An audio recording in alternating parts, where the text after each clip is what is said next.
Sudah 5 terdakwa kasus pembunuhan berencana terhadap Nofriansah Yosua Huta Barat ini dijatuhi vonis. 4 terdakwa diberatkan vonisnya ketimbang tuntutan jaksa, sementara hanya 1 terdakwa yang posisinya diringankan vonisnya ketimbang dari tuntutan jaksa. Lalu apa komentar keluarga soal ini? Saya sudah bersama dengan ayah almarhum Yosua, Pak Samuel Huta Barat. Selega apa Bapak setelah 3 hari Pak di pengadilan melihat vonis yang dilayangkan majelis hakim kepada para terdakwa ini? 4 orang diberatkan dan hanya Eliezer yang diringankan. Selega apa Bapak hari ini? Ya, kita sudah mendapat suatu keadilan ya melalui Pengadilan Negeri Jakarta Selatan, yaitu melalui vonis-vonis majelis hakim selaku perpanjangan tangan Tuhan di dunia ini untuk memberikan keadilan kepada kita. Dalam hal ini 4 orang memang sangat berbeda hukumannya dengan Eliezer. Yang 4 orang ini mulai dari Ferdy Sambo, orang ini tidak menyesali dan tidak meminta maaf secara tulus terhadap kita, termasuk terhadap Tuhan. Kepada kita aja sesama manusia, tidak bisa dia minta maaf, apalagi kepada Tuhan. Nah, jadi oleh karena itu sangat pantas bagi orang itu apa hukuman yang sudah ditentukan oleh majelis hakim. Kalau untuk Putri Chandrawati dikurung 20 tahun, Kuat 15 tahun, Ricky 13 tahun, sudah terpuaskan juga Pak? Kita ya jangan berbicara soal puas, nanti seolah-olah ada unsur balas dendam. Oke. Nah, kita meminta keadilan ini bukan untuk menjadikan suatu balas dendam, kita ini menjadikan suatu efek jerak bagi pelaku-pelaku kejahatan. Jadi soal untuk Putri Chandrawati, dari awal saya sudah mengutarakan, saya tidak dari dialah pemantik permasalahan ini. Memang benar adanya, melalui keputusan hakim pun. Saya bukan orang hukum, saya bicara soal itu dari hati nurani. Ini Putri yang memulai semua ini. Dia yang membisikkan sama suaminya hal-hal yang tidak benar. Suaminya tersulut emosi. Padahal dia seorang jenderal bintang 2. Polisinya polisi, seharusnya dia sangat berpikir arif. Dia seharusnya jadi contoh di tengah-tengah masyarakat dan di tengah-tengah polisian. Malah dia mengambil suatu kesimpulan yang begitu membahayakan nyawa orang lain. Oleh karena itu dia sudah menerima konsekuensinya. Si Putri inilah yang selalu berbelit-belit di persidangan. Kita sudah sama-sama menyaksikan, biar secara langsung, biar secara media sosial. Oke. Kalau untuk Richard Eliezer, tadi awalnya tuntutan dari jaksa 12 tahun, sekarang vonis 1 tahunan untuk dijalankan. Sudah cukup adil menurut Anda? Ya, kita sudah melihat dari tuntutan-tuntutan dari jaksa penuntut umum ya. Mulai dari tuntutan jaksa penuntut umum, 3 orang mereka adalah berjamaah hukuman tuntutannya 8 tahun. Ricky Rizal 8 tahun, Kuat Ma'ruf 8 tahun, Putri 8 tahun.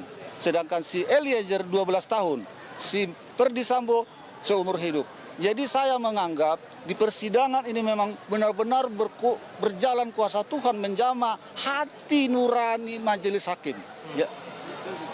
Untuk menjatuhkan hukuman bagi mereka sesuai ini menurut saya sesuai dengan perbuatan mereka. Ajaib memang. Hukuman itu 2 kali lipat, 3 kali lipat dari tuntutan jaksa penuntut. Sangat-sangat ajaib, sangat-sangat suatu keajaiban di persidangan ini. Dan saya mau menegaskan bahwa keluarga sudah memaafkan Richard Eliezer atas segala apapun yang diperbuat untuk menghilangkan nyawa Yosua di Kompleks Polri, betul? Dari awal sudah saya katakan, dari dulu dia sudah datang ke hadapan kita waktu kita saksi, bersujud di hadapan kita, minta maaf. Dan dia berjanji untuk membuka apa yang dia tahu dan apa yang dia lihat. Dan dia sudah berterus terang mengakui kesalahan dia. Memang saya ikut menembak, tapi dalam keadaan terdesak diperintah. Itulah yang diutarakan sama kita. Ada beberapa terdakwa yang memutuskan untuk banding ke pengadilan tinggi begitu. Tak tertutup kemungkinan bahwa nanti akan proses kasasi ke Mahkamah Agung. Entah akan ada perubahan nanti saat proses banding itu terjadi. Anda inginnya gimana Pak untuk para terdakwa yang mengajukan banding ini? Ya, jangankan seorang pembunuh ataupun terdakwa pembunuhan berencana ya, seorang maling ayam pun saya rasa pasti banding. Itu hak dari seorang terdakwa untuk banding, itu hak-hak dari terdakwa. Kita tidak bisa mencegat itu hak asasi itu. Kalau kita larang melanggar hak asasi manusia. Jadi dalam hal ini saya menghimbau kepada seluruh masyarakat Indonesia, termasuk terlebih kepada media. Mari kita sama-sama mengawal proses-proses hukum yang belum selesai ini. Ada lagi 3 tahapan lagi. Oke, terakhir Pak, ini proses di peradilan tingkat pertama di pengadilan negeri sudah selesai. Maka keluarga besar almarhum Yosua untuk menatap masa depan, untuk menghadapi ke depannya, akan bagaimana Pak? kita jangan melihat ke belakang dalam hidup. Kalau kita melihat ke belakang dalam hidup, kita nanti jadi jalan tempat jalan menjalani hidup ini. Jadi masa depanlah yang kita lihat ke depan. Yang berlalu, biarlah berlalu. Jangan kita selalu melihat. Jadi dalam Alkitab ada dibilang, istri si Lot. Lantaran dia melihat ke belakang, ada suatu musibah yang akan datang bagi mereka dari perkampungannya. Dia selalu melihat ke belakang, tinggal hartaku, tinggal rumahku. Akhirnya dia jadi batu. Artinya di situ kita melihat ke depan, jangan kita melihat ke belakang. Jadi nanti kita hidup hanya di hayalan. Baik. Artinya menerima semua proses yang ada di pengadilan negeri selama 3 hari belakang ini ya? Harus. Soalnya yang kita yakini dalam hidup ini, di atas bumi ini, termasuk di Indonesia, hakim itu adalah perpanjangan tangan Tuhan untuk memberikan suatu keadilan bagi kita umat manusia. Pak Samuel, terima kasih banyak untuk waktunya sudah berbicara bersama Kompas TV kali ini. Saya selalu untuk Anda ya Pak ya. Gambarannya kira-kira begitu. Reza, soal respon dari keluarga almarhum Yosua, peradilan tahap pertama sudah selesai. Ada beberapa yang mengajukan banding, ada juga yang memilih pikir-pikir. Saya masih butuh konfirmasi dari tim kuasa hukum Richard Eliezer, apakah akan ada langkah hukum berikutnya atau tidak. Gambarannya demikian. Reza? Oke, Tifal, sampai dengan siang hari ini pukul 13:19 waktu Indonesia Barat, suasana riuh masih terasa di Pengadilan Negeri Jakarta Selatan. Seperti apa kondisinya di sana hingga siang hari ini? Masih ramai dengan para pendukung Eliezer, mereka-mereka yang bersimpati kepada keluarga Yosua. Pak Samuel, terima kasih ya. Mereka masih berkumpul di sini dengan pengamanan yang juga masih tetap dikawal oleh pihak pengamanan internal kepolisian dan juga dari internal Pengadilan Negeri Jakarta Selatan. Masih ada yang berkumpul di sini.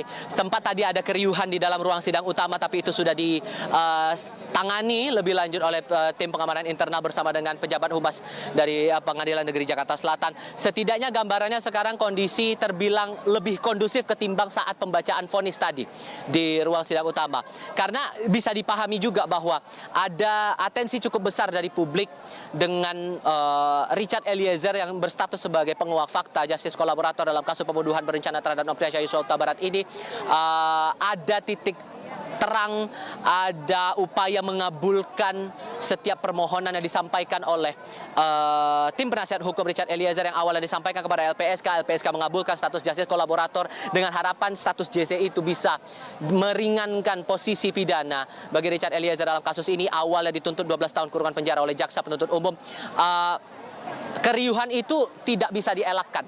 Bahkan saat sidang tuntutan beberapa waktu lalu, kalau kita ingat, teriakan sempat dilontarkan oleh tim ataupun juga dari pendukung Richard Eliezer menyatakan penolakan atas tuntutan 12 tahun kurungan dari jaksa penuntut umum, dianggap tidak adil dengan statusnya sebagai penguak skenario dan menyampaikan apa yang sebenarnya terjadi di Kompleks Polri Duren 3 waktu itu.